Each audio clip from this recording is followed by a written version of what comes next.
Last সোমবার এই কয়েকটা জিনিস দিলে কিন্তু আপনাদের কি কি লাভ হবে শাস্ত্র বর্ণনা করেছে। এই যে লাস্ট সোমবারে, শেষ সোমবারে যদি আপনারা এই জিনিসটা করতে পারেন, যদি শিবলিঙ্গের মধ্যে আপনারা আতর দিতে পারেন শেষ সোমবারে, আতর দিলে কি হয় মায়েরা? আতর দিলে সুখ প্রাপ্তি হয়। শিবলিঙ্গে যদি সুগন্ধি তেল দেন তাহলে কি হবে না, সুগন্ধি তেল দিলে মাথায় রাখবেন, শিবলিঙ্গে কিন্তু সুগন্ধি তেল দিলে আপনার সম্পদ বৃদ্ধি হবে। আর তৃতীয় কি, যদি আপনি শিবলিঙ্গে চন্দন দেন তাহলে আপনার কি হবে, সমাজে প্রভাব প্রতিপত্তি বাড়বে, সম্মানটা বাড়বে। শিবলিঙ্গে কেউ যদি কেশর দিতে পারেন, কেশরের দাম তো খুব বেশি, সবাই দিতে পারে না, কিন্তু কেশর যদি শিবলিঙ্গে কেউ দেয় তাহলে স্বামী স্ত্রীতে যে দাম্পত্য জীবন তা কিন্তু খুব সুখের হয়। শিবলিঙ্গে কেউ যদি শেষ সোমবারে গম দিতে পারেন তাহলে তার বংশবৃদ্ধি হয়। আর শিবলিঙ্গে শেষ সোমবারে কেউ যদি চাল দিতে পারেন তাহলে আপনার কি হয়, সুখ এবং সমৃদ্ধি এবং সম্পদ বৃদ্ধি পায়। এবার সবাই লক্ষ্য করুন, এই আগামী সোমবার মানে শেষ সোমবার যেটা আসবে, এই শেষ সোমবারে কিন্তু ব্রত আপনাদের, যারা প্রতিদিন ব্রত পালন করছেন প্রতি সোমবার, শেষ সোমবার কিন্তু ব্রত আপনারা করবেন। শেষ সোমবার ব্রত করলে কি হয়, একটা ছোট্ট প্রমাণ বলছে, দক্ষ রাজার সঙ্গে বিয়ে হয়েছিল প্রসূতি আর দক্ষ রাজার 16টা কন্যা, তার মধ্যে ছোট কন্যার নাম হচ্ছে সতী। ভালো করে শুনবেন, এই সতী কিন্তু ছোটবেলাতে শিব ভক্ত ছিল, তো বাগানে গিয়ে বান্ধবীদের সঙ্গে শিবলিঙ্গ তৈরি করে ওই প্রত্যেক দিন পুজো করতো। নারদমুনি এই পথ দিয়ে পেরোতে পেরোতে সতীকে বলল, তুমি কি করছো? বলে, আমি শিবের পুজো করছি। কি চাও? বলে, শিবকে পুজো করে আমি শিবকে পতিরূপে পেতে চাই। তখন নারদমুনি বুদ্ধি দিয়েছিল যে শ্রাবণ মাসের যে প্রতি সোমবার আসছে, ওই সোমবারে ব্রত করে তুমি যদি শিবলিঙ্গে জল ঢালতে পারো এবং উপবাস থাকতে পারো বা ফলমূল খেয়ে থাকতে পারো, তাহলে কিন্তু তুমি পতিরূপে পাবে। সত্যি একদিন শিব সন্তুষ্ট হয়ে বললো, তুমি কি চাও সতী? বলে, আমি তোমাকে পতিরূপে পেতে চাই। তাহলে আপনারা যে সোমবার শেষ সোমবার ব্রত করবেন, মাথায় রাখবেন, এই শেষ সোমবার বা প্রতি সোমবার করছেন, শেষ সোমবারে তো করবেই, তো মাথায় রাখতে হবে যে ওই দিন ব্রত করে কিন্তু আপনারা বলবেন, সতী তো পতির জন্য করেছিল, আমাদের তো পতি আছে, তাহলে আমরা কি করব? না না, আপনারা পতির মঙ্গলের জন্যে, সন্তানের মঙ্গলের জন্যে, পরিবারের মঙ্গলের জন্যে সকলে কিন্তু শিবলিঙ্গে জল ঢালবেন। সবাই শুনবেন মন দিয়ে, এই কথাগুলো খুব দামি কথা, অনেকেরই জানার জন্যে কথা, মন দিয়ে শুনবেন। এই মাসটি কি মাস চলছে? ভাদ্র মাস বোধহয় নাকি? হ্যাঁ, ভাগ্যিস আপনারা এসেছিলেন, আমার তো একবার ভুলে গিয়েছিলাম। আচ্ছা, শ্রাবণ মাস, এই মাসটাকে কার মাস বলা হয় যদি বলুন? এই মাসটিকে বাবারা জানেন শিবের মাস বলা হয়। শিব হচ্ছে পরম বৈষ্ণব। মায়েরা পুরাণ মতে বলছে এই মাসে কিন্তু শিবের জন্ম হয়েছিল, পুরাণ মতে বলছে। আর আপনারা সবাই জানেন যে বাবা শিব ওই যখন সমুদ্র মন্থন হয়েছিল তখন বিষ উঠেছিল, জগৎকে উদ্ধার করবার জন্য বাবা শিব কিন্তু জগৎকে উদ্ধার করার জন্য সেই বিষটা পান করেছিল, কিন্তু গলা পর্যন্ত গিয়েছিল, ওই জন্য নীলকণ্ঠ। এই জায়গাটা নীল দেখবেন, সবাই তাকাবেন, বাবার এই জায়গায় নীল নয় মায়েরা। আপনারা কেন জল ঢালছেন এই মাসে একটু জেনে নিন সবাই, এই জন্য আপনাদের আশা। জল এখানে নীল কেন? এখানে কণ্ঠে ধারণ করেছে, ভেতরে গেল না কেন? আমরা বিষ খেলে তো ভেতরে চলে যাবে, বাবা এখানে রাখলো কেন? এইখানে রাখলো এই জন্যে যে আমি যদি বিষটা পান করে দিই, স্বয়ং ভগবান আমার হৃদয় মাঝে আছে, তাহলে ভগবানের কত কষ্ট হবে। ওই জন্য বাবা কিন্তু বিষটা কণ্ঠে ধারণ করলেন। বাবার আরেক নাম হলো নীলকণ্ঠ। সবাই লক্ষ্য করবেন, এই যে আপনারা শিবরাত্রি শিবকে জল ঢালছেন মায়েরা, সবাই লক্ষ্য করবেন, শিবকে যখন জল ঢালবেন তখন উত্তর দিকে মুখ করে জল ঢালতে হয়। এতদিন জল ঢেলেই যাচ্ছেন, আপনারা মনে মনে ভাবছেন খালি সোমবার সোমবার জল ঢালতে হয়, এ ভুল ধারণা। পারলে আপনারা প্রতিদিন বাড়িতে শিব থাকলে, শিবলিঙ্গ থাকলে আপনারা প্রতিদিন জল ঢালুন, এটা কিন্তু মাথায় রাখতে হবে, প্রতিদিন আপনাদের জল ঢালতে হবে। আর যদি সুযোগ না থাকে তাহলে সোমবার সোমবার জল ঢালবেন। এবার লক্ষ্য করুন, শিবকে বেলপাতা দেবেন, তো শিবকে বেলপাতা দিলে সোনা পরানো সমান হয়ে যায়, সোনার চাইতে দামি। শিবের বেলপাতা হচ্ছে সোনার চাইতে দামি। আপনি যা দেবেন তাতে শিব সন্তুষ্ট। শুকনো বেলপাতা দেবেন তাতেও, কচি বেলপাতা দেবেন তাতেও, কিন্তু বেলপাতা যদি আপনি গোটা দেন তাহলে মাথায় রাখবেন, বেলপাতার যে ডাঁটটা আছে না, ওটা ভেঙে দেবেন। ডাঁট সহ শিবলিঙ্গে যদি কেউ দেয় তবে কিন্তু শিবের অঙ্গে নাকি বজ্রের মতো আঘাত হয়। এই জন্য ভুল করো শিবকে যখন বেলপাতা দেবেন, ডাঁটটা কিন্তু ভেঙে দেবেন, পাতার ডাঁটটা। দ্বিতীয়ত সবাই লক্ষ্য করুন, আপনারা যদি উজ্জয়িনীতে যান তাহলে দেখবেন ওখানে একটা শিবের মন্দির আছে, ওইখানে কিন্তু দেখবেন শিবকে ভাং মাখানো হয়। আমাদের একটা মিসআন্ডারস্ট্যান্ডিং আছে, মানে ভুল চিন্তাভাবনা আছে, কি বলুন তো, যে শিব বোধহয় গাঁজা খায়। না না, শিব যে ওই যে নীলকণ্ঠ মানে বিষ পান করেছিল, তার জন্য শরীরে প্রচণ্ড জ্বালা। আপনার উজ্জয়িনীতে গেলে দেখবেন ওখানে শিবকে কিন্তু কী করে জানেন, ভাং দিয়ে গোটা শরীরটা, মানে শিবলিঙ্গে ভাং দিয়ে ভাং লেপে দেওয়া হয়। ওই জন্য যদি আপনারা ভাং লেপে দিতে পারেন শিবলিঙ্গে, আপনাদের দোষ নেই, কেন শিবের অনেক যন্ত্রণা কষ্ট রক্ষা হয়, মানে বিষ ধারণের জন্য। এবার তৃতীয় কথা শুনবেন, আপনারা যে ওই বেলপাতা তোলেন, কি দিন বেলপাতা তুলতে পাবেন না? যে কোনো দিন যে কোনো দিন বেলপাতা তোলার নিয়ম নয়। এই যে সোমবার সোমবার ব্রত করছেন, সোমবার দিন বেলপাতা তোলার নিয়ম নয় কিন্তু। কি বার তুলবেন না? সোমবার তুলবেন না, চতুর্থীর দিনে তুলবেন না, অষ্টমীর দিনে তুলবেন না, নবমীর দিনে তুলবেন না। চতুর্থী, অষ্টমী, নবমী, অমাবস্যা, চতুর্দশী এবং সংক্রান্তি, এই কয়েকটা দিন কিন্তু কোনো মতেই বেলপাতা তুলতে নেই।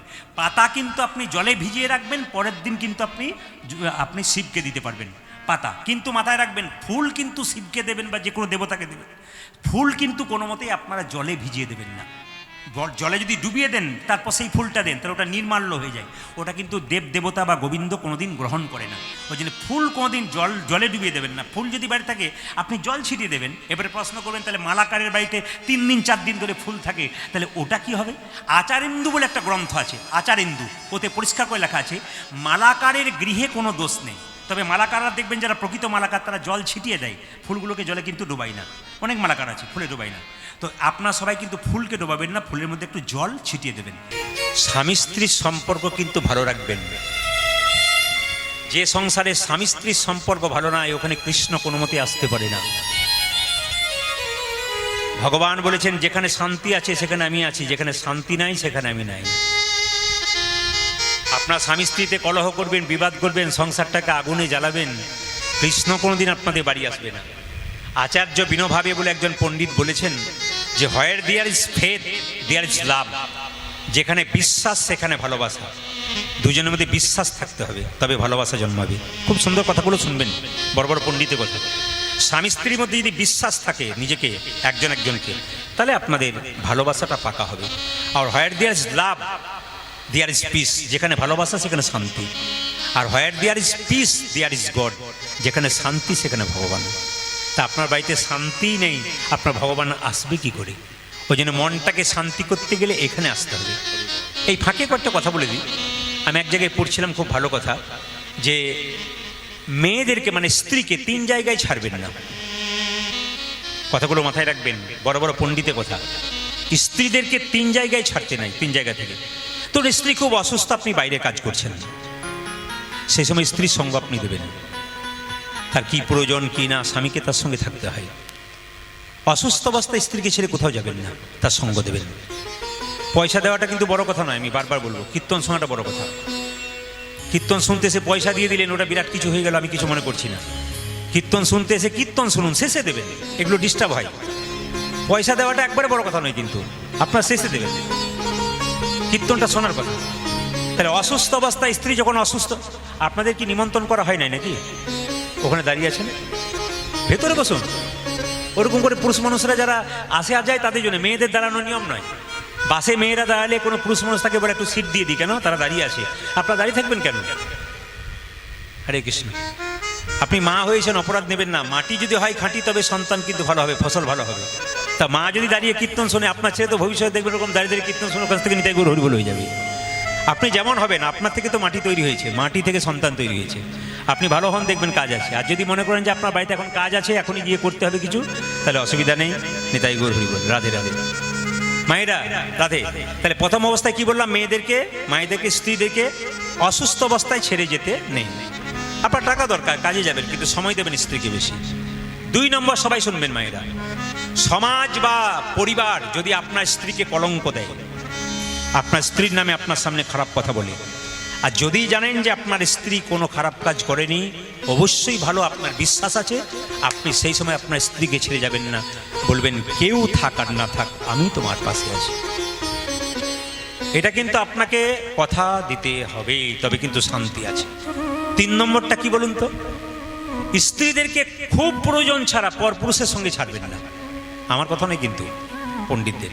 হয়তো আপনি অসুস্থ আছেন, আপনার স্ত্রী একা আছে, কোনো পুরুষের সঙ্গে তাকে যেতে হবে, কিন্তু বারবার আপনি কোনো পরপুরুষের সঙ্গে বারবার ছাড়বেন, এ কিন্তু মহা অপরাধ করছেন। ভবিষ্যতে কিন্তু আপনাকে তার মাসুল দিতে হবে। এগুলো মহাজনদের কথা, শুধুমাত্র আপনার সামনে বললাম। বাবারা যারা আছেন, আগেকার বাবারা, তারা তো সাই দেবেনি, কারণ তারা জানেন এগুলো অতীব যত্নের কথা, এগুলোকে ধরে রাখতে পারলে কাজ আছে। জয় রাধে। তো মায়েরা সবাই লক্ষ্য করুন, রাধারানী বলছে, শোন ললিতা, আমার বধূ যদি যতদিন ছিল বৃন্দাবনে, আমার দাম ছিল, বৃন্দাবন থেকে চলে গেল, আমার কোনো দাম নাই, কোনো দাম নাই। এই যে আমি কীর্তন করছি, মালাটা পড়ালেন, মালাটা কতক্ষণ? কীর্তন যতক্ষণ। কীর্তন শেষ হবে, যে বাড়িতে বাসা মালা ফেলে দিয়ে আমি চলে যাব। তাহলে মালার দাম কতক্ষণ? কীর্তন যতক্ষণ। আপনার দাম কতক্ষণ? আপনার স্বামী যতক্ষণ। দেখে নেবেন, স্বামীর সঙ্গে যখন স্ত্রী ঝগড়া হয় তখন মনে হয় এর মতো শত্রু আর পৃথিবীতে কেউ নাই, এর সঙ্গে সংসার করা যায় না। কিন্তু আবার দেখবেন যখন আপনার পাশে সবসময় সাহায্য করবে তখন মনে মনে ভাববেন এই মানুষটা ছাড়া তো আমার জীবনে চলবেই না। এটা হয়, বিবাদ সুবাদ নিয়ে সংসার হতেই পারে, দুটো হাঁড়ি পাশাপাশি থাকলে ঠোকাঠুকি লাগবে, কিন্তু প্রেমটা কিন্তু রাখবেন। বাইরে যেন না যায় ঝগড়াটা, ভেতরে যেন নিজেদের মধ্যে হয়ে যায়। একজন বেশি বললে একজনকে চুপ থাকতে হবে, আর দুজন বেশি বলবেন তো পাড়া প্রতিবেশী পঞ্চায়েত পর্যন্ত যাবে, কিন্তু যাতে না যায় তার জন্যে গোপনে রাখতে হয় এই জায়গাটা, খুব মাথায় রাখবেন। রাধারানী কেঁদে বলছে, মায়েরা স্মৃতির সিঁদুর যতক্ষণ আপনার দাম ততক্ষণ। রাধারানী কেঁদে কেঁদে বলছে, আমার অবস্থা কেমন? প্রিয়া গেল মধুপুরে হামকুল বালা, প্রিয়া গেল মধুপুরে হামকুল বালা, প্রিয়া গেল মধুপুরে হামকুল বালা।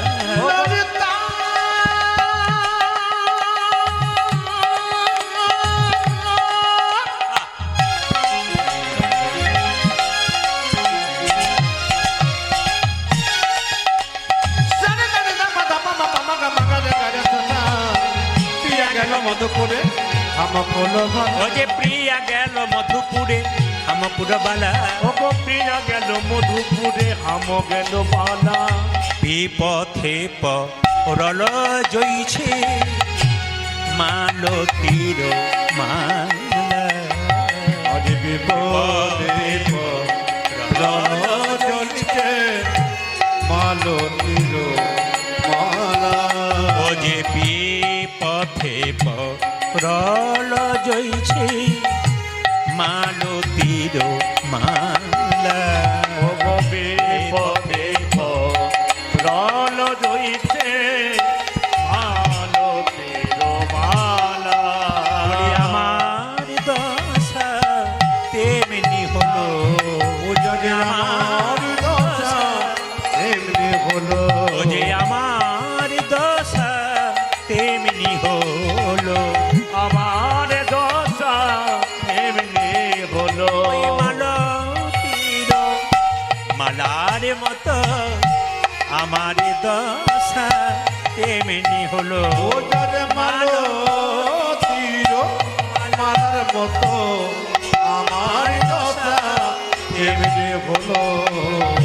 বিপথে পরল জইছে মালতীর মালা, বিপদে পরল জইছে মালতীর মালা। স্বামী চলে গেলে মেয়েদের দুটো জিনিস চলে যায়। প্রথম একটা মুখের হাসি, একটা চোখের ঘুম। এই সংসারের সব দায়িত্ব তুমি আমাকে দিয়ে গেলে, আমি পালন করব কি করে? তুমি তো সব করছিলে, আমি দিব্যি ভালো ছিলাম। কি হয় মায়েরা? মুখের হাসিটা চলে যায় আর চোখের ঘুমটা চলে যায়। রাধারানী কেঁদে কেঁদে বলছে, আমার বধূ চলে গেছে, আমার দুটো জিনিস চলে গেছে। নয়ন নকন নিদিক গেল ভয়ানক হাস, নয়ন কবিত গেল ভয়ানক ও যে নয়ন নিদিক গেল ভয়ানক হাস, নয়ন কবিত গেল ভয়ানক ললিতা সুখ গেল প্রিয়া সঙ্গে দুঃখ হাম পাশ রে, ললিতা সুখ গেল প্রিয়া সঙ্গে দুঃখ হাম পাশ রে। ও যে সুখ গেল প্রিয়া সঙ্গে দুঃখ হাম পাশ রে, আর সুখ গেল প্রিয়া সঙ্গে দুঃখ হাম পাশ রে। নাই নয়নে নিদ নাই, আমার নয়নে নিদ নাই, আমার নাই নয়নে নিদ নাই, আমার নাই নয়নে নিদ নাই রে। ও যে নাই বদনে হাসি নাই রে, নাই নয়নে নিদ নাই, ওরে নাই বদনের হাসি নাই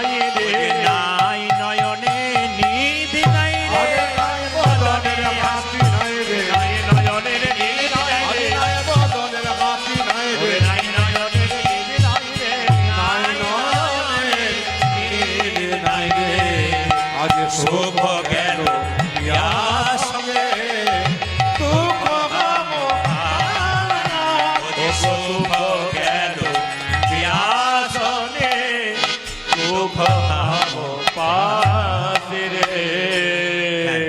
এখানে কয়েকটা কথা বলার আছে। আপনার সাধ্য উপলক্ষে কীর্তন শুনতে এসছেন, একবারে মন নিবেশ করে শুনবেন। আচ্ছা বলুন তো, আপনারা যারা কীর্তন শুনছেন, দেহটা মারা যায় না আত্মা মারা যায়? জোরে বলবেন কোনটা মারা যায়, দেহটা না আত্মাটা? দেহটা না আত্মা, কোনটা বললাম? দেহটা।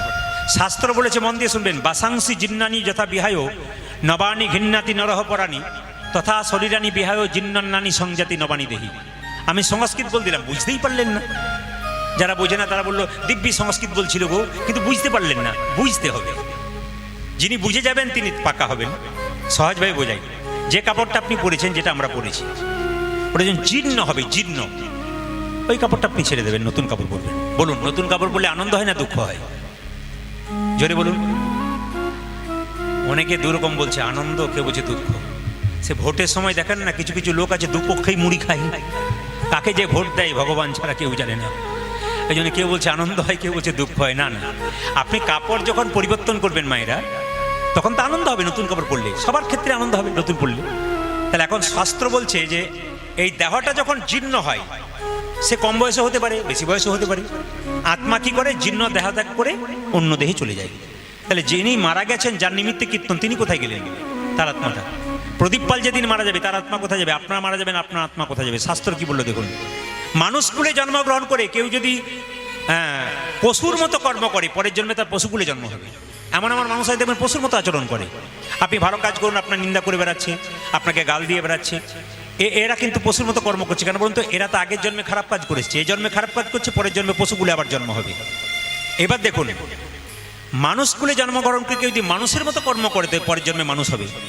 আর মানুষকুলে জন্মগ্রহণ করে কেউ যদি মহাপুরুষের মতো কর্ম করে, তার দ্বিতীয় জন্ম হবে না, তার গোবিন্দচরণ প্রাপ্ত হবে। কেমন বলুন তো?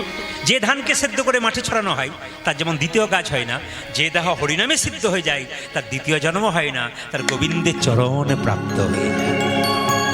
এই জন্য বারবার বলবো, হরিনামে জীবনটাকে সুন্দর করুন মায়েরা। এই জন্য শাস্ত্র বলছে যে যে যেমন কর্ম করবে সেরকম, কিন্তু তবে আমাদের দেহের মধ্যে, শ্রীমদ্ ভাগবত গীতা বলল যে আমাদের দেহে 9টা দরজা দিয়ে প্রাণ বেরোয়। 9টা দরজা কি কি? 2টো চোখ, 2টো কান। কটা হলো? একই। 2টো চোখ, 2, 2টো কান, 4, 2টো নাকের ছিদ্র, 6, একটা মুখের ছিদ্র, 7, নিচের দিকে 2টো, পায়ু এবং উপস্থ, 9টা। এই 9টা ছিদ্র দিয়ে প্রাণ যায়। কি করে বুঝবেন? বলছে অনেকে দেখবেন তাকিয়ে তাকিয়ে মরে। আপনারা বলেন না, বাবারে দেখে এলাম, ভয় খেলাম, 7 দিন ঘুম হয় নাই, যেন টুকটুক করে আমার দিকে তাকাচ্ছে। আসলে তাকিয়ে মরেছে মানে কি বলুন তো? চোখ দিয়ে প্রাণ গেছে। অনেকে দেখবেন হাঁ করে মরেছে, দেখবেন অনেকে প্রাণ কিন্তু মুখ দিকে গেছে। অনেকে দেখবেন নাক দিকে প্রাণ গেলে নাকের ফুটোগুলো মোটা হয়ে যায়, খসখস করে। কান দিয়ে প্রাণ গেলে কানের ফুটোগুলো মোটা হয়ে যায়, খসখস করে। লক্ষ্য করবেন, এই 7টা দরজা দিয়ে যদি প্রাণ যায়, ভাগবত বলছে, তাহলে আপনি গোবিন্দের কাছে গেলেন। আপনি পুণ্য কর্ম করলে এই 7টা দরজা দিয়ে প্রাণ যাবে। আর আপনি খারাপ কর্ম করেন, অন্যায় করেন, তাহলে আপনার নিচের দরজা দিয়ে প্রাণ যাবে। ওইদিকে পায়খানা প্রস্রাব যদি মৃত্যুর সময় কেউ করে দেয়, তাহলে দেখে নেবেন উনি পুরোপুরি নরকে গেলেন। শাস্ত্র বলছে, আমি বলি নাই, ভাগবত বলছে। তাই ভালো কর্ম করুন, আপনার দেখবেন প্রাণ এই 7টা দরজা দিয়ে যাবে। আর খারাপ কর্ম করবে নিচের দিকে। তার প্রমাণ দেখবেন, যারা গলায় দড়ি নিয়ে মরে, দেখে নেবেন তারা পায়খানা বা প্রস্রাব করে ফেলে। একবার পাক্কা কথা, প্রত্যেকেই দেখে নেবেন একবারে। কেন? খারাপ কাজ করছে, প্রাণটা তো ওই দিকে গেছে আর কি। এই জন্য ভালো কর্ম করুন, জীবন সুন্দর হবে। জীবন তো খুব ছোট, এই ছোট্ট জীবনটাকে খারাপ জিনিসে ব্যবহার করবেন না, ভালো জিনিসে ব্যবহার করুন, আপনার জীবন সুন্দর হয়ে যাবে। রাধারানী কেঁদে কেঁদে বলছে, আমার বেঁচে থেকে কী লাভ আছে? মায়েরা বলে না, চলে গেল, বেঁচে থেকে কী লাভ আছে, আমাকে একটু বিষ এনে দে বলে। রাধারানী কেঁদে কেঁদে বলছে, আমাকে বিষ এনে দে। সো যদি তে জল কাজ কি এ হো জীবনে, সো যদি তে জল কাজ কি হো জীবনে, সো যদি তে জল কাজ কি এ হো জীবনে, আজি সজনি তে জল কাজ কি গো জীবনে, আনহ সখী গরল করি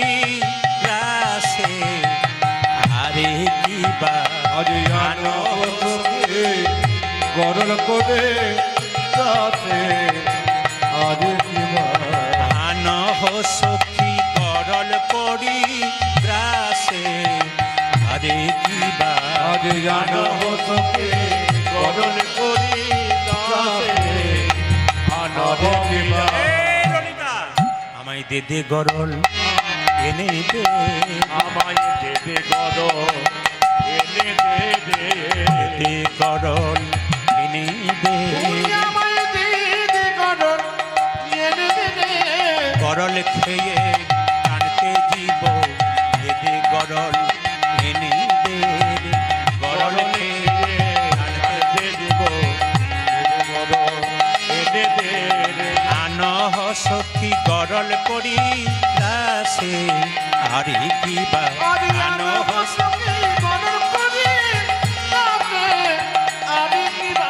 আনহ সখী গরল করি গ্রাসে আরে কিবা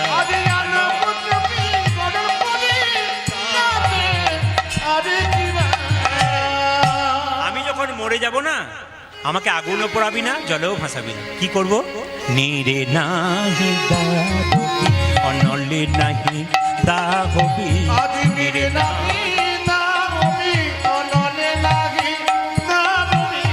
নীরে না দাহবি অনলে নাহি দাহবি নীরে না রাখবি তরু তমাল ডালে আরে রাখবি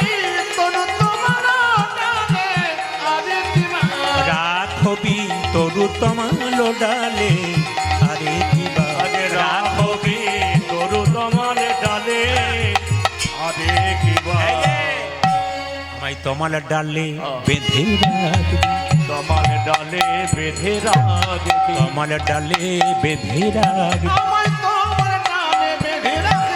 মরিলে আমারও দেহ তমাল ডালে বেঁধে রাখবি মরিলে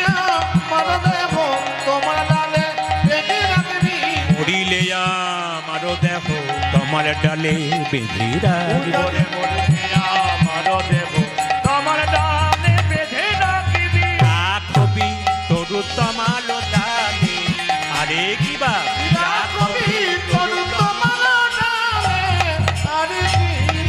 মায়েরা তমাল গাছে বাঁধবে কেন মায়েরা কৃষ্ণের গায়ের রং আর তমাল গাছের রং একই রং এই জন্য বলছে তমাল গাছে বাঁধবি কেন বলিস তো না আমাকে মনে হবে আমি কৃষ্ণের কাছেই রয়েছি তবে হ্যাঁ তোকে আগুনে পোড়াবো না কেন কৃষ্ণ প্রেম আগুনে আমার দেহ মন পুড়ে ছাই হয়ে গেছে তাই পোড়া দেহ পোড়াস না পুরা দেব পুরা স্নানে পোড়া দেহ পোড়াস না মরিলে আমারও দেহ পোড়া দেহ পোড়াস না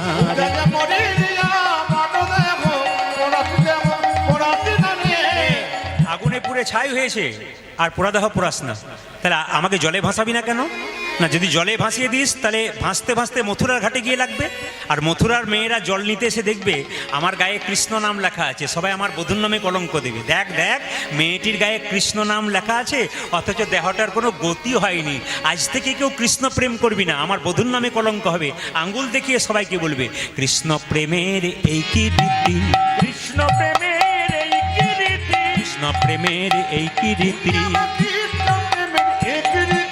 মরা দেহের হয় না গতি কৃষ্ণ প্রেমের এই কি রীতি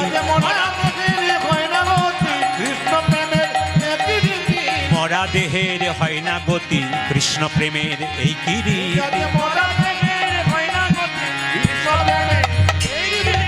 রাখবি তরু তমাল ডালে আরে কিবা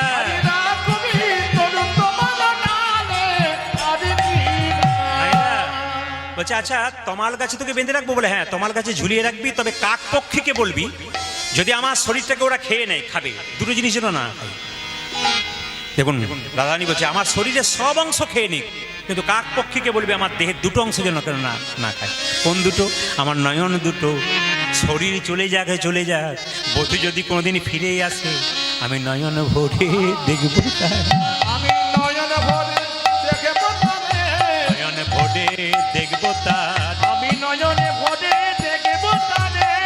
যদি ফিরে আসে নয়ন ভোদে দেখবো ওই তার আমার বধূ যদি ফিরে আসে নয়ন ভোদে দেখবো তাদের রাখবি তরু তমালো ডালে আরে কি বা রাখবি তরু তমালো ডালে, আরে কি বা রাখবি তরু তমালো ডালে আরে কি বা রাখবি তরু তমালে ডালে আরে কিবা একবার সবাই বলুন জোরে রাধা রানী কি বাবা শ্যাম সুন্দর কি মদন মোহন কি গরম লাগছে কি হঠাৎ একদিন গোপীনাথের কি কৃপা দেখুন কৃপাই বলুন আর যাই বলুন পুত্র সন্তানটিকে কেড়ে নিলেন একটি মাত্র পুত্র চলে যাবার পর তিনি বিছানাতে শুয়ে পড়লেন আর প্রতিজ্ঞা করলেন আমি না খেয়ে খেয়ে নিজেকে আত্মবিসর্জন দিয়ে দেব একদিন রাত্রিবেলায় মহাপ্রভু স্বপ্ন দিলেন আচ্ছা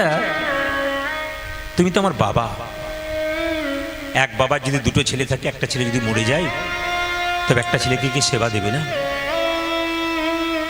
কিন্তু খুব কষ্ট পেয়ে সেদিন গোবিন্দ ঘোষ বলেছিলেন যে প্রভু আমার নিজের সন্তান যদি থাকতো আমার মৃত্যুর পর আমার শ্রাদ্ধ কাজ করতো আমার মৃত্যুর পর শ্রাদ্ধ কাজ করবে কে ভগবান গোপীনাথ বললেন আমি তোমার শ্রাদ্ধ কাজ করব আমি তোমার শ্রাদ্ধ কাজ করব তারপর থেকে তিনি গোপীনাথের সেবা করলেন বৃদ্ধ বয়স হয়ে গেল তিনি যেদিন চলে গেলেন তারপর নিজে কিন্তু গোপীনাথ বাবার শ্রাদ্ধ পালন করেছিলেন তার প্রমাণ তো আপনারা দেখতে পাচ্ছেন যদিও আমি এখানে এসে জানলাম যে আসল মন্দির ছিল গঙ্গায় আস্তে আস্তে ডুবে গেছে ওখান থেকে পুষ্প সমাধি এখানে আনা হয়েছে তো চৈত্র মাসের মধু কৃষ্ণ একাদশীতে প্রায় লক্ষ লক্ষ ভক্তের সমাগম এখানে হয় যেখানে এত ভক্তের সমাগম হয় সেই জায়গাটা তো তীর্থস্থান কত ভক্তের পদধূলি এখানে পড়ে আপনারা বড় ভাগ্যবান যারা এই মানে গোপীনাথের এখানে আছেন আমি বারবার আপনাদের নিবেদন করব যে আপনারা এত সুন্দর একটা তীর্থস্থান আছেন যেখানে হরিনামের ধ্বনি হবে সেখানে অন্তত সকাল সকাল কাজ ছেড়ে একটু গৌর গোপীনাথের গোবিন্দের নাম শ্রবণ করুন কারণ তিনি আছেন এখানে আর তার নাম যদি এখানে হয় আর তার নাম থেকে কাজ করতে করতে যদি বঞ্চিত হন তা ঠিক নয় আপনার সকাল সকাল কাজ সেরে অন্তত গৌর গোবিন্দের কথা আপনারা শ্রবণ করুন সবাই মিলে বলুন গোপীনাথ জিউ কি গোপীনাথ জিউ কি গোপীনাথ জিউ কি মহাপ্রভু চলে গেছেন আস্তে মহাপ্রভু সন্ন্যাস নিয়ে চলে গেছেন মায়েরা ভক্তগণ কাঁদছেন কে কে কাঁদছেন যিনি চলে গেছেন যার নিমিত্তে কীর্তন গান তিনি চলে গেছেন যেদিন তিনি মারা গিয়েছিলেন গ্রামে কি সবাই কেঁদেছিল কারা কেঁদেছিল যার সঙ্গে তার রক্তের সম্পর্ক ছিল বা সম্বন্ধ ছিল তারা কেঁদেছিল মহাপ্রভু চলে গেছেন বলে সবাই কাঁদছেন কিন্তু কেউ কেউ বেশি করে কাঁদছেন কাঁদিছেন অদ্বৈত আর কাঁদিছেন আমার অদ্বৈত কাঁদিছেন অদ্বৈত কাঁদিছেন অদ্বৈত শিবাস গদাধর কাঁদিছেন অদ্বৈত কাঁদিছেন অদ্বৈত শ্রীবাসে গদাধর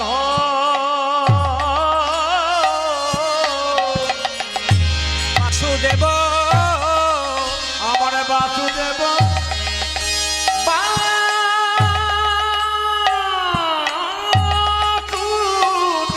বাসুদেব আমার দত্ত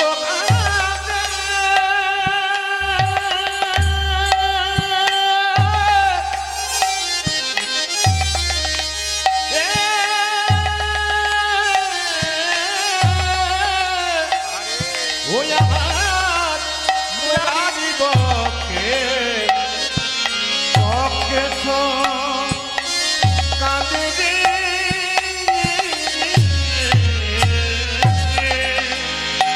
বাসুদেব দত্ত কাঁদে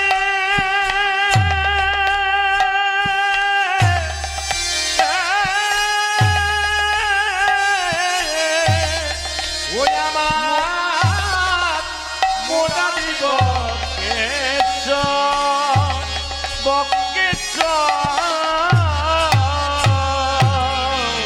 অদ্বৈত কাঁদিছে, ওগো অদ্বৈত কাঁদিছে, অদ্বৈত দেখো কাঁদিছে। দেখো অদ্বৈত কাঁদিছে। ও যে প্রভু তুমি কোথায় গেলে অদ্বৈত বলো কাঁদিছে।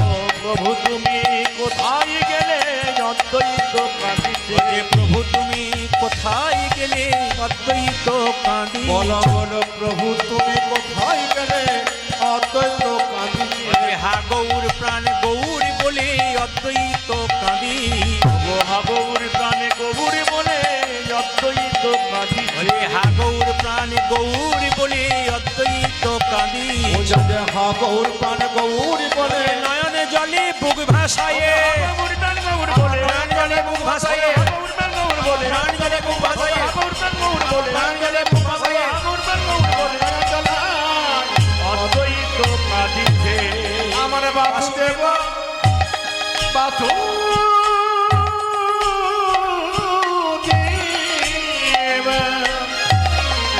আমার দত্ত কাঁদে।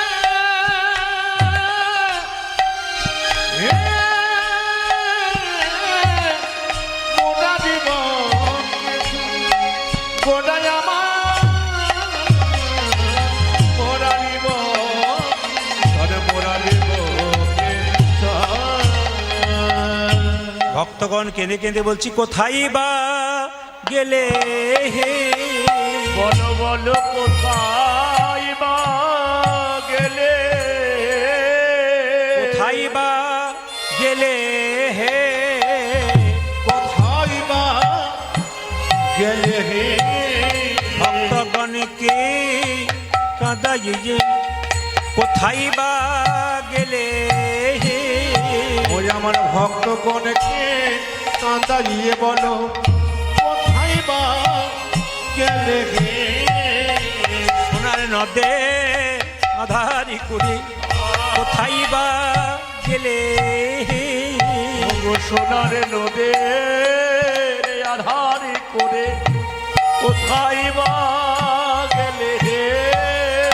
সোনার নদে আধারি করে কোথায় বা গেলে হৃদয়। ওই আমার সোনা নদী আধার করে বলো কোথায় বা গেলে হে। গৌর প্রাণ গৌর বলে বলে কোথায় বা গেলে হে।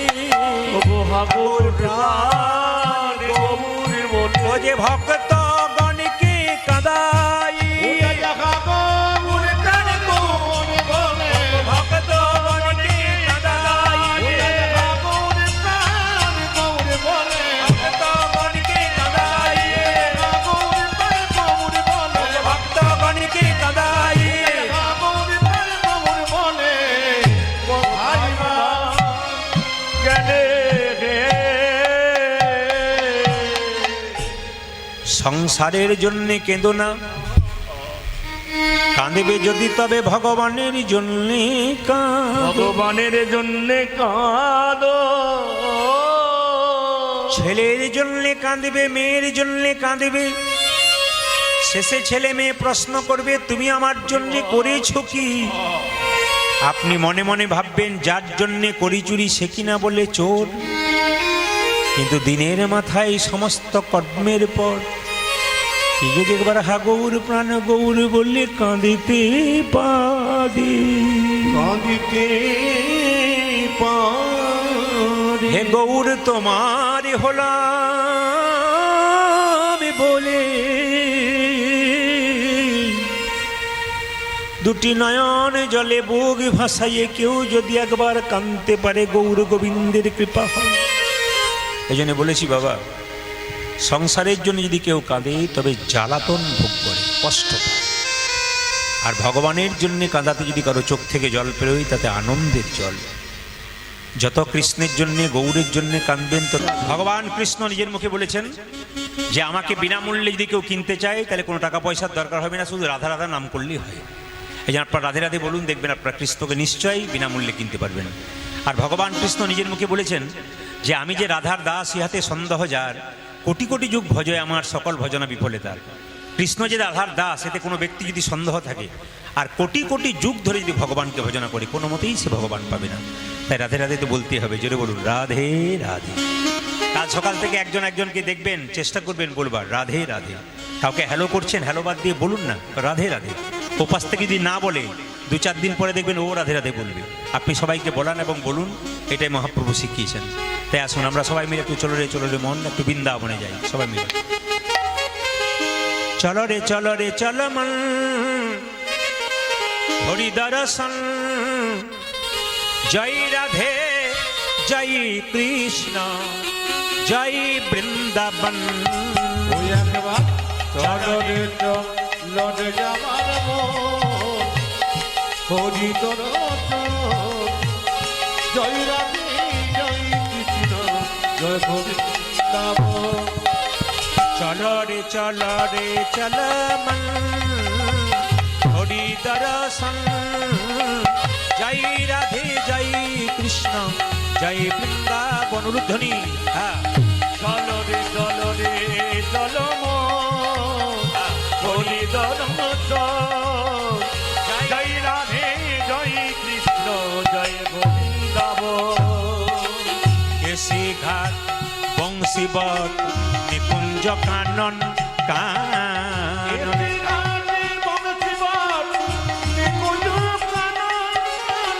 কেশি ঘাট বংশীবট নিকুঞ্জ কানন কানন। সিংহাদ বংশী বট নিকুঞ্জ কানন। যেথায় হোলি খেলে আমার শ্রীনন্দের নন্দন। যেথায় হোলি খেলে আমার শ্রীনন্দের নন্দন। ও যে যেথায় হোলি খেলে আমার শ্রীনন্দের নন্দন। যেথায় হোলি খেলে আমার শ্রীনন্দের নন্দন। চলো রে চলো মন, হরি দর্শন, জয় রাধে জয় কৃষ্ণ জয় বৃন্দাবন। গাই গৌর হরি বল। চলো রে চলো রে আমার মন, হরি দর্শন, জয় রাধে জয় কৃষ্ণ জয় বৃন্দাবন। যেথায় আছে মা যশোদা স্নেহের শিরোমণি মা। যেথায় আছে মা যশোদা স্নেহের শিরোমণি। যেথায় আছে মা যশোদা স্নেহের শিরোমণি মা। যেথায় আছে মা যশোদা স্নেহের শিরোমণি। নিজের গোপালকে কোলে লয়ে খাওয়া তো নবন। আজ নিজ গোপালকে কোলে লয়ে হাত নবনী। নিজের গোপালকে কোলে লয়ে খাওয়া তো নবনী।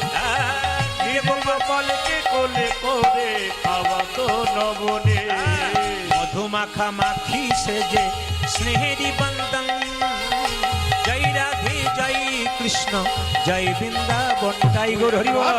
চলো রে আমার মন, হরি দর্শন, জয় রাধে জয় কৃষ্ণ জয় বৃন্দাবন। চলো রে আমার মন, হরি দর্শন, জয় রাধে জয় কৃষ্ণ জয় গোবিন্দাবন। হরি জয় রাধে জয় কৃষ্ণ জয় বৃন্দাবন। জয় রাধে জয় কৃষ্ণ জয় গোবিন্দাবন। হরি জয় রাধে জয় কৃষ্ণ জয় বৃন্দাবন। বৃন্দাবন ধাম কি, জয় বৃন্দাবন ধাম কি, রাধা রানী কি। জয়। বেশ, আজকে লীলা শুরু করব। লীলাটি হচ্ছে ভগবান শ্রীকৃষ্ণের বিদায়ী লীলা। যেহেতু শ্রাদ্ধ বাড়ির গান, পণ্ডিতরা বলে গেছেন মান মাথুর দান শ্রাদ্ধ বাড়ির গান। এই জন্য সবচাইতে বেশি প্রিয় হচ্ছে মাথুর। ভগবান শ্রীকৃষ্ণ রাধারানীকে ছেড়ে চলে গেছেন 100 বছরের জন্যে। আপনাদের সেই লীলাই শ্রবণ করাবো। আপনারা যারা সাধুগুরু বৈষ্ণব এসছেন, ভক্তিমতী মায়ের এসছেন, সকলের চরণে কোটি কোটি দণ্ডবত প্রণাম রইল। অভিনন্দন জানালাম কীর্তন যারা করাচ্ছেন তাদেরকে। এই শ্রাবণ মাস শিবের মাস, বৈষ্ণবের মাস, এই মাসে কীর্তন হচ্ছে। আর যিনি চলে গেছেন তার আত্মার শান্তি কামনা করবেন মনে মনে। হরে কৃষ্ণ। সকলে মিলে শ্রবণ করবেন ভগবান শ্রীকৃষ্ণের মাথুর লীলা। আচ্ছা বাবা, রাধে রাধে, আপনারা একটু শুনবেন মন দিয়ে। রাধারানীকে কোনদিন মা বলেছেন কেউ? আপনার মা মনসাকে মা বলেছেন, মা কালীকে মা বলেছেন, মা দুর্গাকে মা বলেছেন, একবারও মনের মধ্যে জাগে না যে রাধাকে কেন মা বলা হয় না? শুনেন, রাধাকে কেন মা বলা হয় না? কৃষ্ণ কেন রাধাকে ছেড়ে 100 বছরের জন্য ছেড়ে চলে গেলেন? তা একটা ছোট্ট কথা দিয়েই কিন্তু মাথুলীলা শুরু হলো। একদিন ভগবান শ্রীকৃষ্ণ রাধারানীকে ছেড়ে বিরজার কুঞ্জে লীলা করছে। মাথায় রাখবেন, আমি কিন্তু মাঝে জিজ্ঞেস করব কার সঙ্গে লীলা করছে। ভগবান শ্রীকৃষ্ণ রাধারানীকে ছেড়ে বিরজার কুঞ্জে লীলা করছে। শ্রীদামকে বলছে, শ্রীদাম তুই দরজায় দাঁড়িয়ে থাক, যদি কেউ আমাকে দেখতে আসে আমার অনুমতি ছাড়া প্রবেশ নিষেধ। মায়েরা, ভগবান শ্রীকৃষ্ণ লীলা করছে বিরজার সঙ্গে কুঞ্জে ভেতরে, আর দরজায় শ্রীরাম দাঁড়িয়ে আছে। সেই সময় একজন কিন্তু নারায়ণ নারায়ণ করে রাস্তা দিয়ে আসছেন।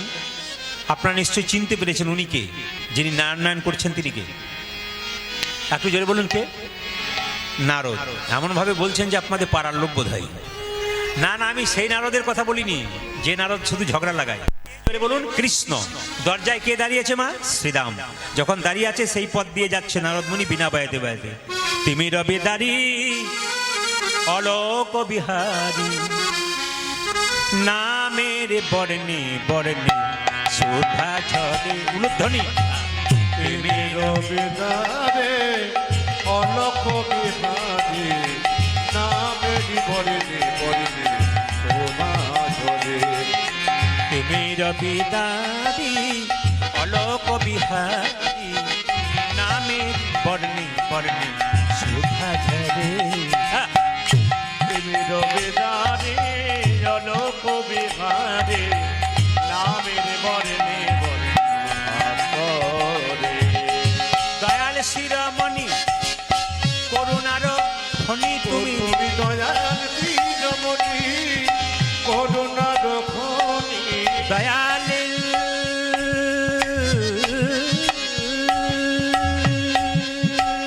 ধ্বনি।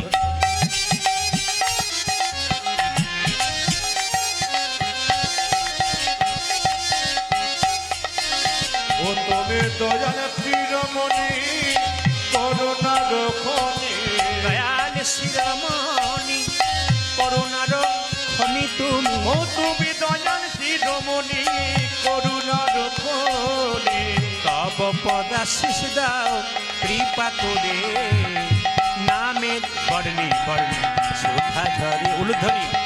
তুমি রবে দাঁড়ি অলোক বিহারী, নামের বর্ণে বর্ণে শোভা ঝরে। তুমি রবে দাঁড়ি অলোক বিহারী, নামের বর্ণে বর্ণে শোভা ঝরে। আমার নামের বর্ণে বর্ণে শোভা ঝরে। আমার নামের বর্ণে বর্ণে শোভা ঝরে। নারায়ণ নারায়ণ নারায়ণ। মায়েরা, নারদ মুনি এলেন বিরজার কুঞ্জে। দরজার সামনে এই যে কি ব্যাপার? না না, আপনাদের বলিনি, নারদকে বলছে। নারদ বলছে শ্রীরামকে, কি ব্যাপার দরজায় দাঁড়িয়েছো? প্রভু কোথায়? তো ভগবান বিরজার কুঞ্জে লীলা করছে, তা ছেড়ে তো আমি প্রবেশ করব। যেই না বলেছে প্রবেশ করব, সঙ্গে সঙ্গে বলেছে প্রভুর অনুমতি ছাড়া প্রবেশ নিষেধ। বলছে তাহলে তুমি আমাকে দরজা ছাড়লে না তো? আমি এমন একজনকে পাঠিয়ে দেবো যে এলে কিন্তু তুমি দরজা ছাড়তে বাধ্য। আসলে রাধারানীর কাছে গিয়ে বলছে, মামি তোমাকে ছেড়ে মামা বিরজার কুঞ্জে লীলা করছে। নারী জাতির তো স্বভাব জেনেছেন, নিজ স্বামীকে যদি অন্য কারোর সঙ্গে গল্প করতে দেখে, ভালোই করুক আর মন্দ করুক, তাতে কিন্তু গন্ডগোল একটু আছে। তা নারদ যেই না রাধারানীকে বলেছে যে মামি মামা তোমাকে ছেড়ে বিরজার কুঞ্জে লীলা করছে, অমনি সঙ্গে সঙ্গে নারদ মুনির কথা শুনে রাধারানী কি করলো, কোমরে কাপড়টা বেঁধে শ্রীরাম দরজা ছাড়। শ্রীরাম কোনো মতে দরজা ছাড়ে না, বলে আমি দরজা ছাড়বো না মা, দরজা ছাড় বলছি, প্রভুর অনুমতি ছাড়া প্রবেশ নিষেধ। না আমি দরজা ছাড়বো না। যখন দরজা ছাড়বো না বলেছে, তখন নারদ যখন রাধারানী জোর করে শ্রীরামকে দরজা ঠেলে দিয়েছে, আর সঙ্গে সঙ্গে শ্রীরাম কি করলো, রাধারানীকে আছাড় দিয়ে মাটিতে ফেলে দিল। আর যেই না আছাড় দিয়ে মাটিতে ফেলেছে মা, সঙ্গে সঙ্গে রাধারানী অভিশাপ দিয়েছে, শ্রীরাম তুই আমার সঙ্গে অসুরের মতো আচরণ করলি, আমি তোকে অভিশাপ দিলাম তোর যেন অসুর কুলে জন্ম হয়।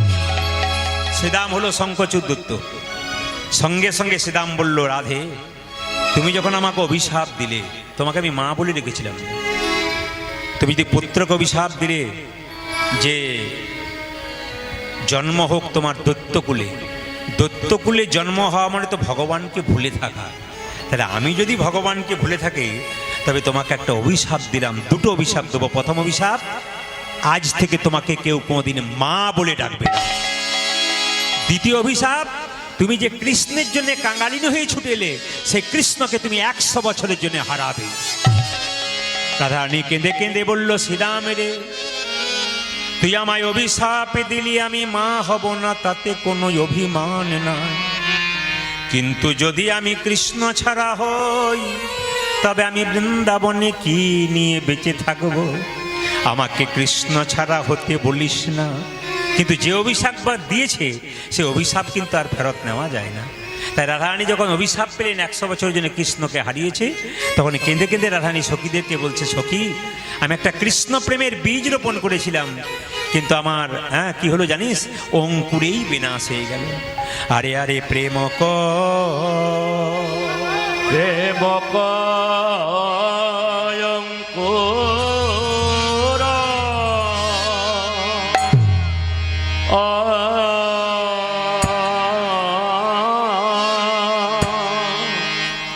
ও অঙ্কুর হেলো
অঙ্কুরে সুখ খায়ে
অঙ্কুরে শুকায়ে গেল প্রেমের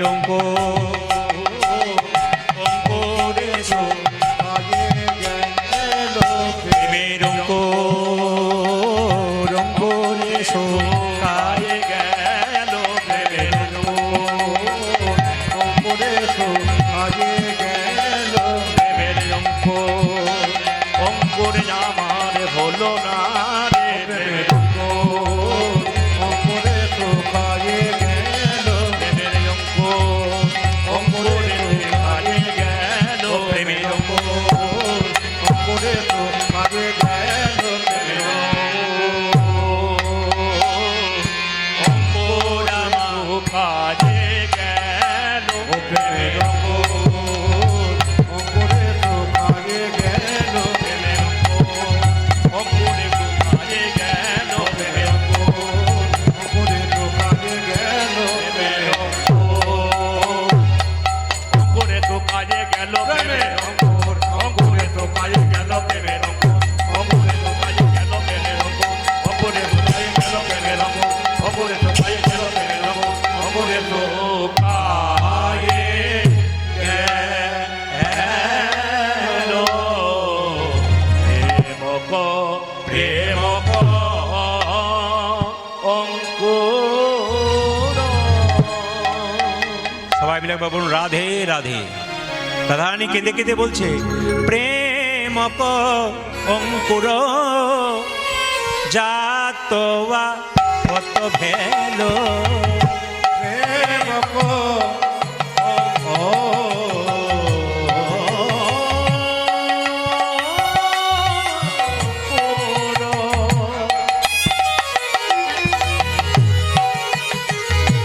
আমার যাবত যত ভেল প্রেমক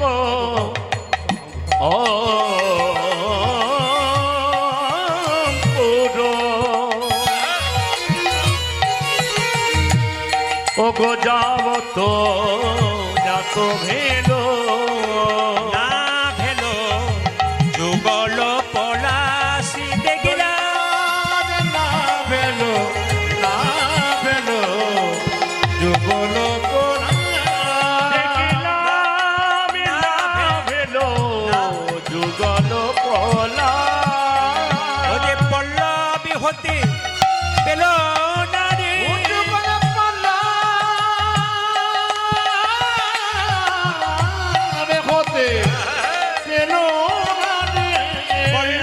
হতে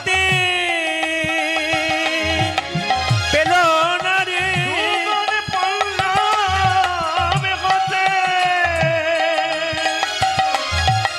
পেল না রে ও যে অঙ্কুরেতে বিনাশী হলো পল্লবী হতে পেল না রে ও দেখো দেখো অঙ্কুরে বিনাতে হলো ও যে হাই হাই আমার একই হলো অঙ্কুরেতে বিনাতে হলো ও দেখো অঙ্কুরেতে বিনাতে হলো আদি অঙ্কুরে হতে পেল না ভেলো না পেল যুগল কোনার কলিতা না পেল যুগল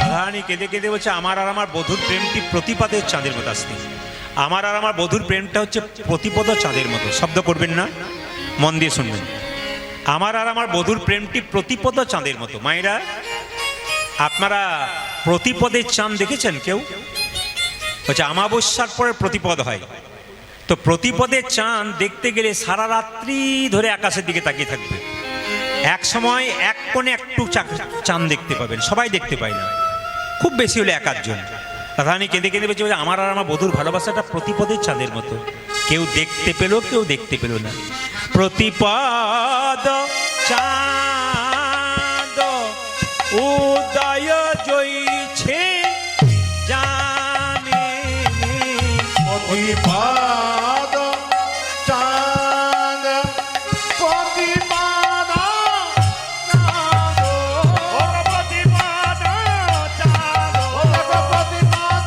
চাঁদ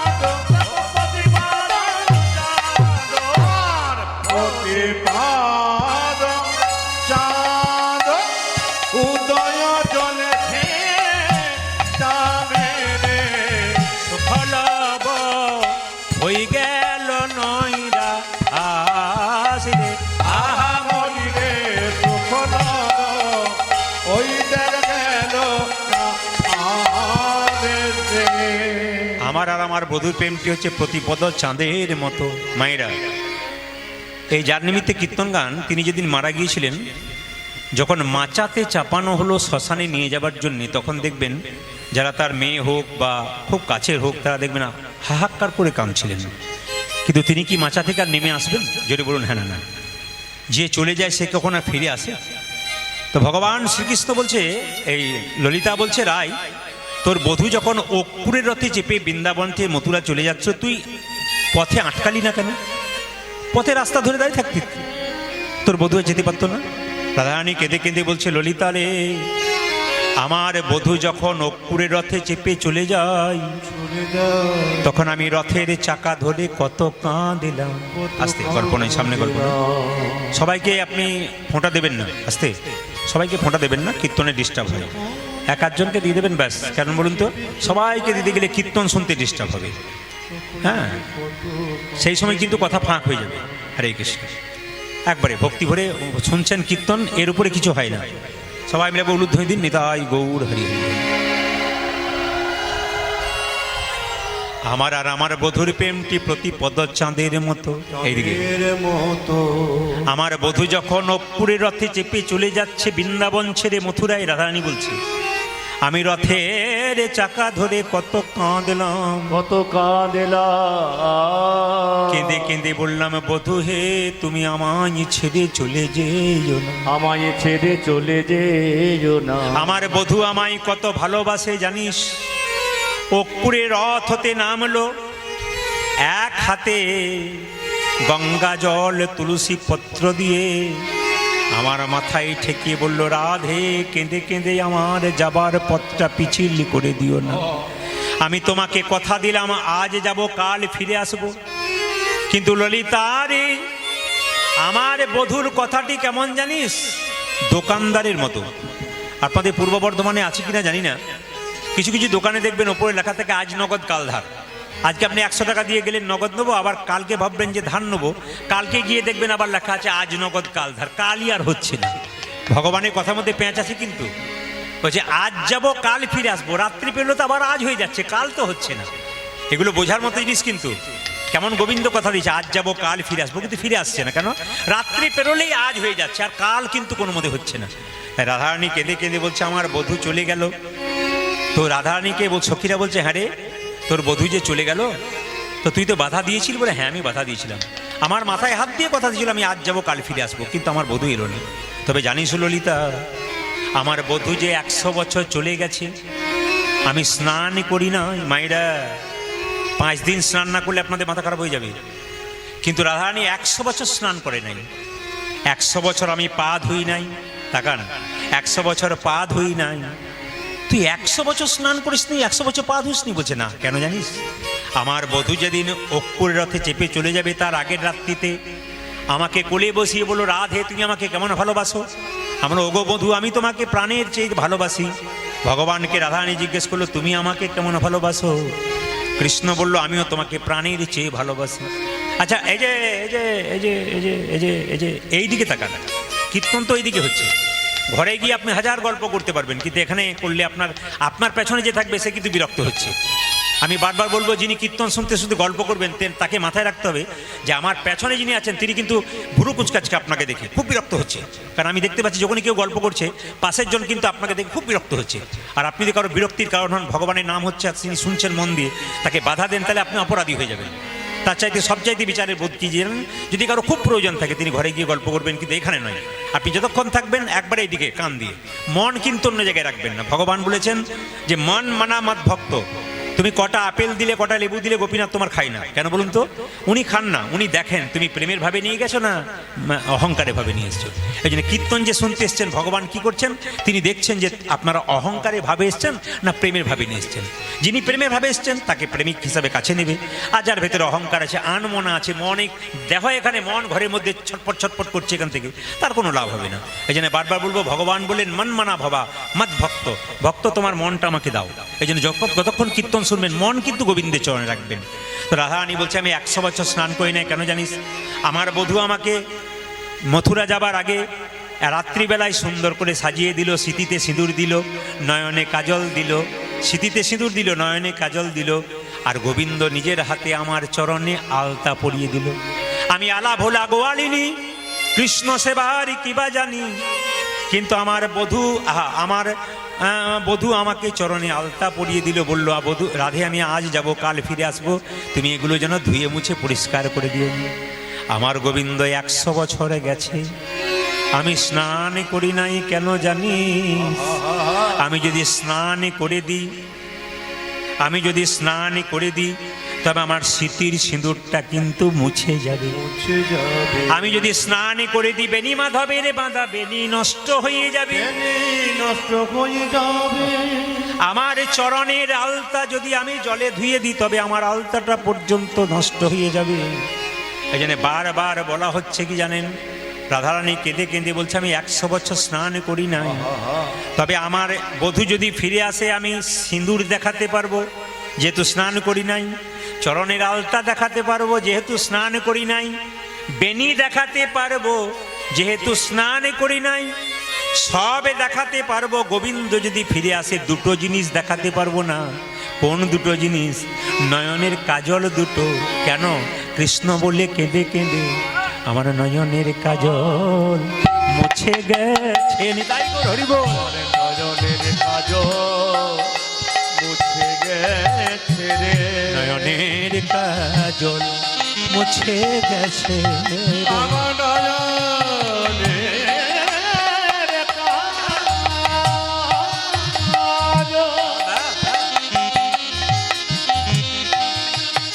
ওই আমার মুছে গেছে রে।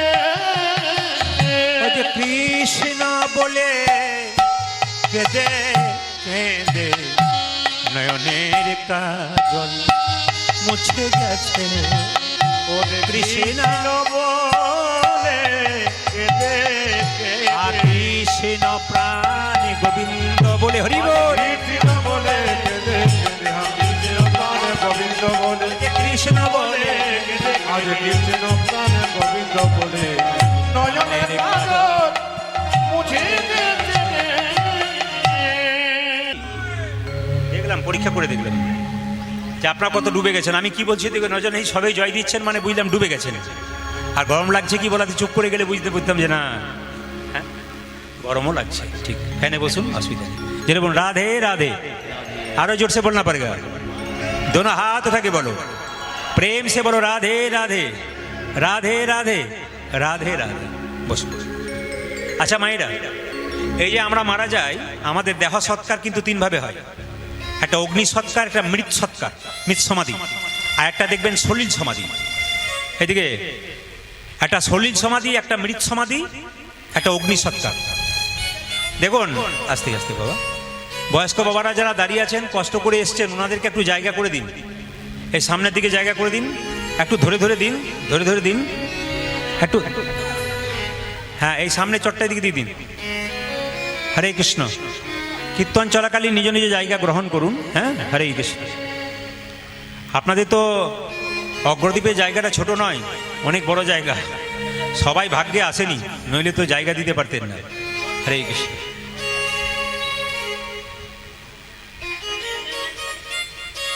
একবার জোরে উলুধ্বনি দিন। পয়সা কেউ দিতে আসবেন না কীর্তন চলাকালীন। কীর্তন চলাকালীন কেউ টাকা পয়সা দেবেন না, কীর্তন শেষে দেবেন। আর যদি কেউ বাড়ি যান তবে না দিয়ে যাবেন না, দিয়ে তারপর যাবেন আর কি। জোরে জোরে রাধে রাধে, আরো জোরসে বললে পড়েগা। বেশ বেশ বেশ বেশ বেশ বেশ বেশ, হ্যাঁ হ্যাঁ হ্যাঁ, মন দিয়ে শুনবেন। আমাদের দেহটাকে দেখুন, ইনি আস্তে মা, আস্তে আস্তে আস্তে আস্তে, এই যে বসুন বসুন। যারা কথা বলবেন ইশারার মাধ্যমে কথা বলবেন, মন দিয়ে শ্রবণ করবেন। আমাদের দেহটাকে 3 ভাবে সৎকার করা হয়।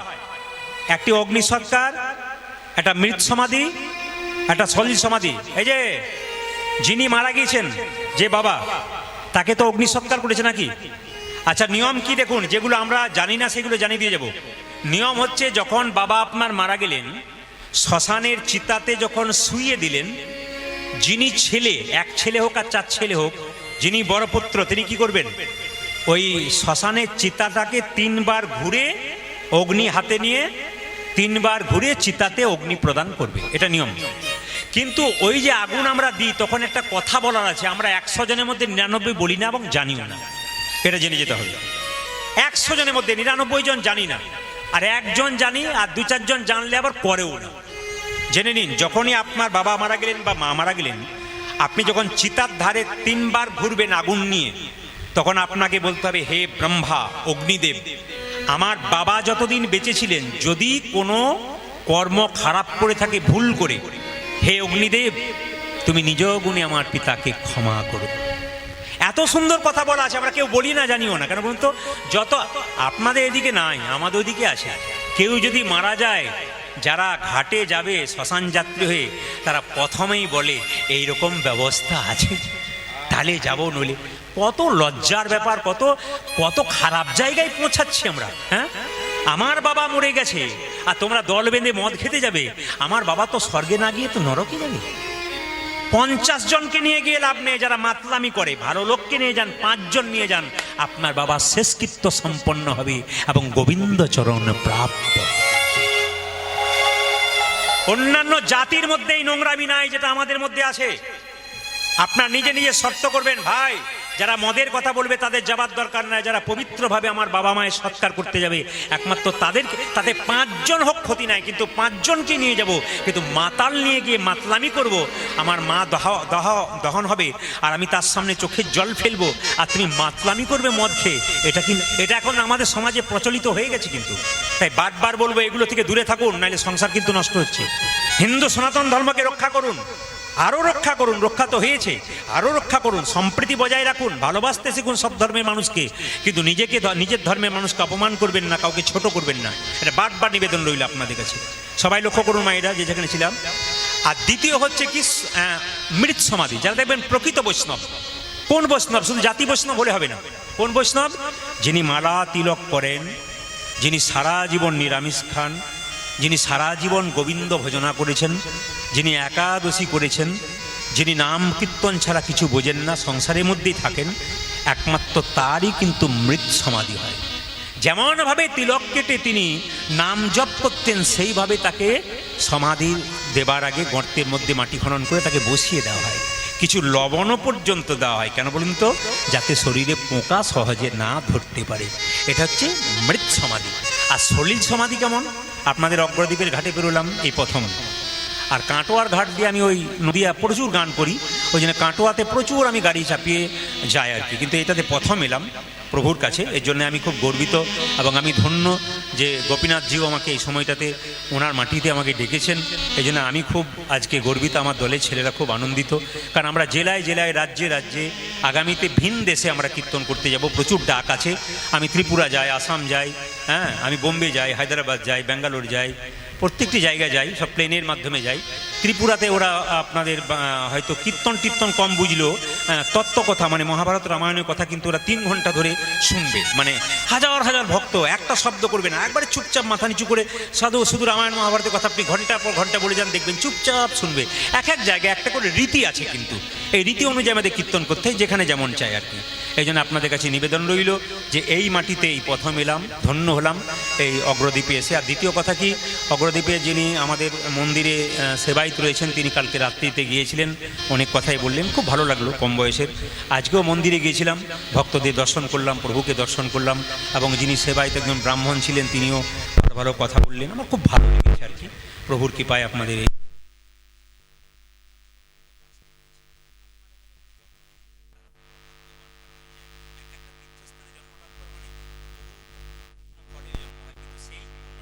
করবেন না, অন্তত গোবিন্দের নাম করবেন। একটা প্রমাণ দিয়ে দিই আপনাদের, যেমন পুরী জগন্নাথ মন্দিরে কোনোদিন যদি যান, তাই দেখবেন পুরীতে ওখানে যারা চাকরি করে, ব্যবসা করে, ওরা সারাদিন জগন্নাথের নাম করতে সুযোগ পায় না, বা ভগবানের মন্দিরে যেতে সুযোগ পায় না। একটা সময় কিন্তু ওরা প্রত্যেকটি পুরীর যারা দেখবেন চাকরি করে, ব্যবসা করে, ওরা একটা সময় যায়, কখন?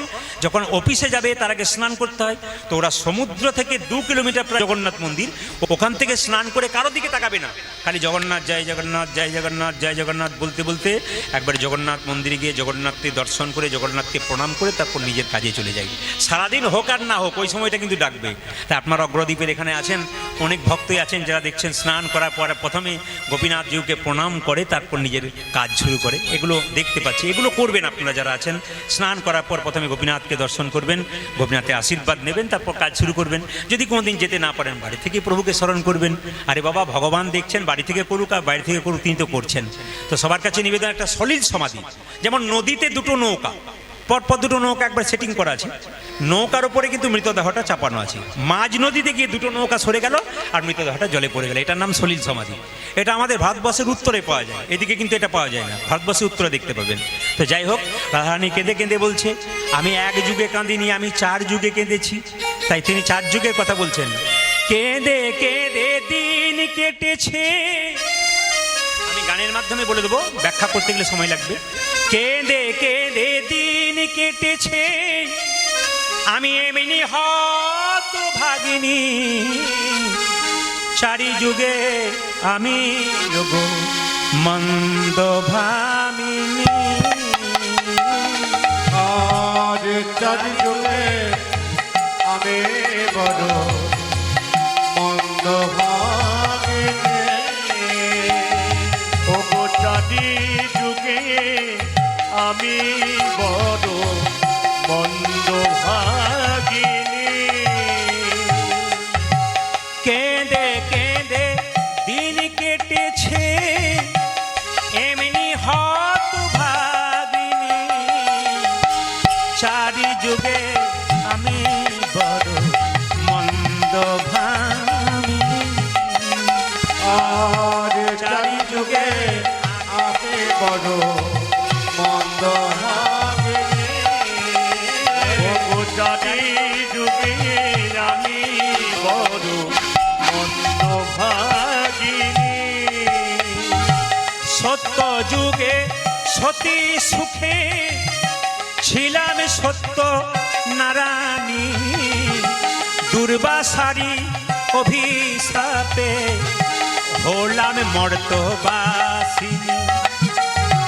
তেতাই ছিলাম রাম ধরণী, জনক নন্দিনী, কৈকেয়ীর দোষে মাগো হলাম মর্তবাসিনী। মায়েরা, দাপরেতে ছিল আমি আয়ান ঘরণী, ননদিনী দোষ দিল মা হলাম কলঙ্কিনী। কলি যুগে গৌর ঘরে হলাম গৌর ভামিনী, বিষ্ণুপ্রিয়া কুলবধূ হলো ও গো যোগিনী। উলুধ্বনি। কেঁদে কেঁদে দিন কেটেছে, এমনি হতভাগিনী, আজ 4 যুগে আমি বড় মন্দ ভাগিনী। ও গো 4 যুগে আমি বড় মন্দ ভাগিনী। ও আজ 4 যুগে আমি বড় মন্দ ভাগিনী। রাধারানী কেঁদে কেঁদে বলছে, বিন্দে বলছে, বিন্দে বলছে, রাই তুই কাঁদছিস কেন? বিন্দেকে দেখে বলছে, ও গো বিন্দে, বলে কি, এনে দে মাধব। আপনারা মাথুর লীলা শুনছেন, অনেকে আমাকে বারণ করেন প্রায় জায়গাতে, মাথুরটা করবেন না, খুব কঠিন লীলা, কিন্তু অন্য কিছু করুন। তো কোনোটাই কঠিন নয় যদি সহজ করে বোঝানো যায়। পরিষ্কার জেনে রাখবেন, কোনো জিনিসই কঠিন নয় যদি সহজ করে বোঝানো যায়। কোনো গানই কঠিন নয় যদি সহজ করে বোঝানো যায়। একটু পদগুলো লক্ষ্য করবেন, আপনারা বুঝতে পারবেন। রাধারানী কেঁদে কেঁদে বলছে, বিন্দে এনে দে মাধব, এনো না ও মাধব, এনে দে মাধব, ধরি তব পাই। এনে দে মাধব, এলো নয় মাধব, এনে দে মাধব, ধরি তব পাই। মায়েরা, এনে দে মাধব, এনো না মাধব, এনে দে মাধব, ধরি তব পাই। বিন্দে বলছে তোর মাথা খারাপ হয়ে গেছে, একবার বলছে এনে দে মাধব, একবার বলছে এনো না মাধব। এ তোর কিরকম কথা বলছে? কথার মধ্যে পেঁচ আছে। রাধারানী বলছে, আগে শোন ভালো করে, এনে দে মাধব, এনো না উমা ধব। উমা মানে দুর্গা, ধব মানে পতি, আর মাধব মা মানে পৃথিবী, ধব মানে পতি। তাহলে যিনি পৃথিবীর পতি, এনে দে মা মানে পৃথিবী, ধব মানে পতি, পৃথিবীর পতি গোবিন্দকে। এনো না উমা ধব, উমা মানে দুর্গা, আর দুর্গার পতি শিব। আমি একে চাই না, এসবই অনন্য মাধব, এনো হে মাধব। হরি না মাধব, এলো না মাধব, এসো না মাধব, এনো না মাধব। এসবই অনন্য মাধব, এনো হে মাধব। এসবই অনন্য মাধব, এনো মাধব, মাধব ধব শ্যামলি চরা। এনে দে মাধব, এনো না মাধব, এনে দে মাধব ধরি তব পায়। এনে দে মাধব, এনো না মাধব, এনে দে মাধব ধরি তব পায়। বেশ বেশ বেশ, একটা শর্ত, ধৈর্যং করু ধৈর্যং। ধরে যাও, করো ধরে যাও। সব জিনিসের ধৈর্য দরকার। ধৈর্যের ফল মিষ্টি, আর অধৈর্যের ফল টক। এই জীবনে যার ধৈর্য আছে তার জীবনে শান্তি আছে, যার ধৈর্য নাই তার শান্তি নেই। মায়েরা কিছু মনে করবেন না। শান্তি কোন জায়গায়? যে যা পায় তাতে সন্তুষ্ট থাকেও শান্তি। যারা প্রকৃত বৈষ্ণব ভক্ত হন তারা দেখবেন ভিক্ষা যখন দরজা দরজা মাদুপুরি করতে যান, আজকের মতো যেটুকু হয় সেটুকুই নিয়ে নেই, কালকেরটা ভাবে না। যা আছে কাল দেখা যাবে। আজকে এসেছি প্রভু কৃপায় বাস, কাল না পাই পাবো না। যা পেয়েছি, এই জন্য আপনার সংসারে যা পেয়েছেন কর্ম করুন, অবশ্যই পাবেন। কর্ম কি? কর্ম বড় না ধর্ম বড়? জোরে বলুন, কোনটা বড়? কর্ম বড় না ধর্ম বড়? হ্যাঁ, কর্ম বড়, সব কর্ম ভালো নয়। একটা লোকের আমি 1,000 টাকা চুরি করে নিয়ে নিলেন, ওটা তো একটা কর্ম। একটা লোককে 2 থাপ্পড় দিয়ে দিন, ওটা তো কর্ম। শাস্ত্র বলছে কর্ম করো, ধর্মযুক্ত কর্ম। যে কর্মের মধ্যে ধর্ম আছে, বিবেক আছে। আপনি কোনো একজন বৈষ্ণব পেরিয়ে যাচ্ছে, তাকে একটা খারাপ কথা বলে ফেললেন। এবার বলার পরে যদি আপনি কিছু পরে গিয়ে বলেন, না না আমি অপরাধ করেছি, আমার কিছু মনে করবেন না, আমাকে ক্ষমা করে দেবেন, তাহলে আপনি মানুষ হয়ে গেলেন। আর যদি ওনাকে খারাপ কথা বলার পর আপনি বাড়িতে গিয়ে বলেন, বেশ করেছি আরো বলবো, আপনি অমানুষ হয়ে যাবেন। এই জন্য যখনই আপনার বিবেক আপনাকে প্রশ্ন করবে কোনো কিছু কাজ করবার আগে, যে আমি খারাপ করছি না ভুল করছি, তাহলে বুঝবেন আপনি মানুষ হয়ে যাবেন। আর যদি আপনার বিবেক আপনাকে প্রশ্ন না করে, ভাববেন যে আমি ভালোই করছি দিব্যি রক্তের অহংকারে, আপনি ধ্বংস হচ্ছেন। এই জন্য বারবার বলবো, কোনো খারাপ কাজ করবার আগে নিজের বিবেককে একবার প্রশ্ন করুন, আমি কাজটা ঠিক করছি কিনা, তাহলে আপনি মানুষ হয়ে যাবেন। তাই রাধারানীকে বলছে, রাধে বলে কি, সবেই ধৈর্য দরকার, ধৈর্যং করু ধৈর্যং, ধরে যাও, ধরে যাও। ধৈর্যং করু ধৈর্যং, তবু ধরে যাও, তবু ধরে যাও। তৎসঙ্গে মথুরায়ে। ধরে যাও, করো ধরে যাও। জয় মথুরাজি।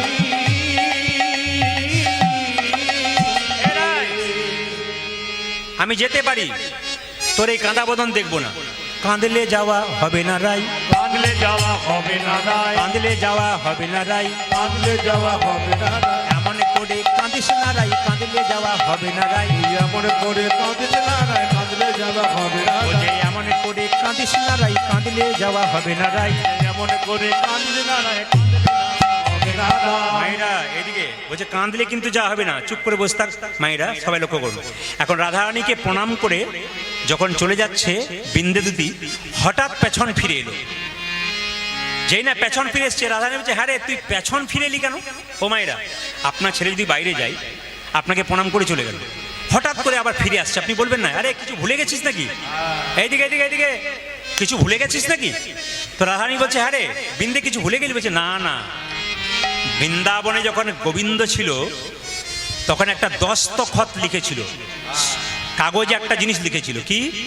সোনরাই গরবিনী, আমি যে তোমার প্রেমের ঋণী, তোমারই নারীরাম সুদিতে, মনে করি বারবার সুদিব প্রেমের ধার, তাই হবে আমায় আবার জনমিতে।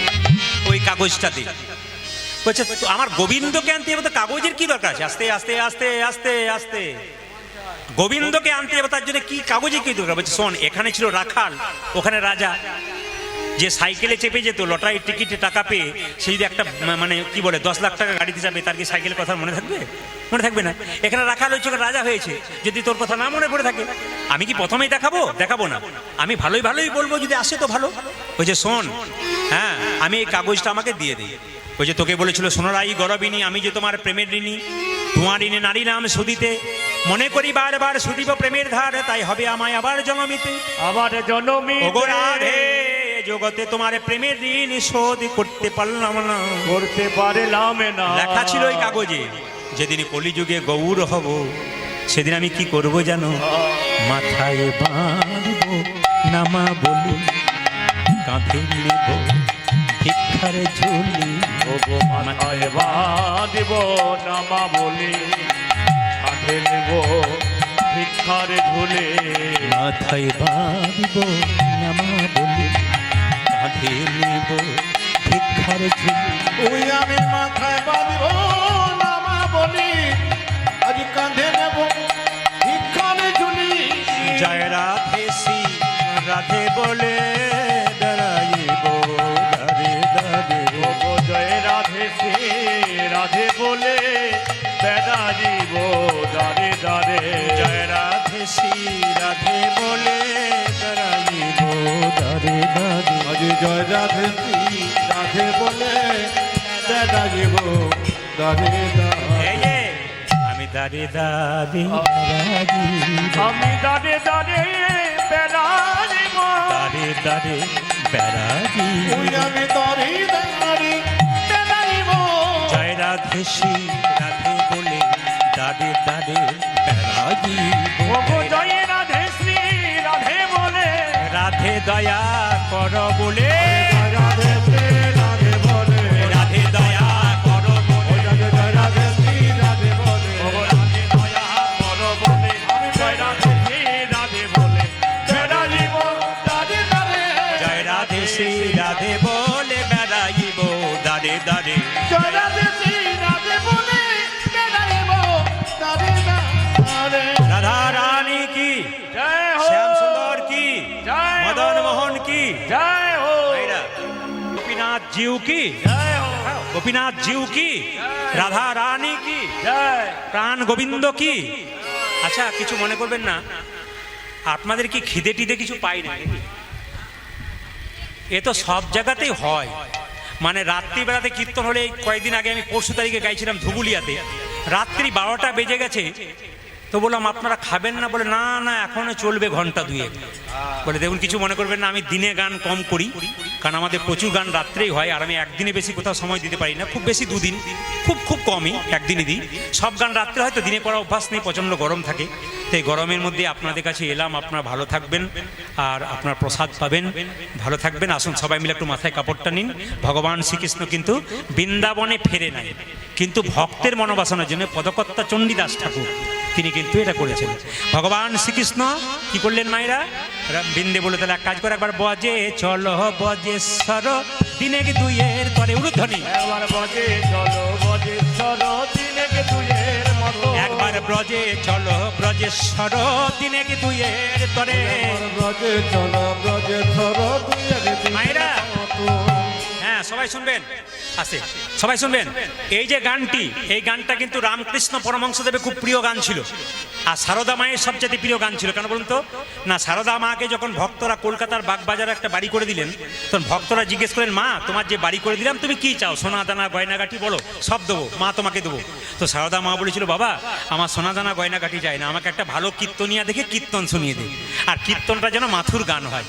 সেই সময়কার বড় বড় কীর্তনিয়া ছিলেন, কলকাতার একজন বিখ্যাত কীর্তনিয়া, অনেক বয়স্ক তখনকার, তো তিনি তখন একদিনে 2টো করে গান করতেন, সকালে সন্ধ্যেতে।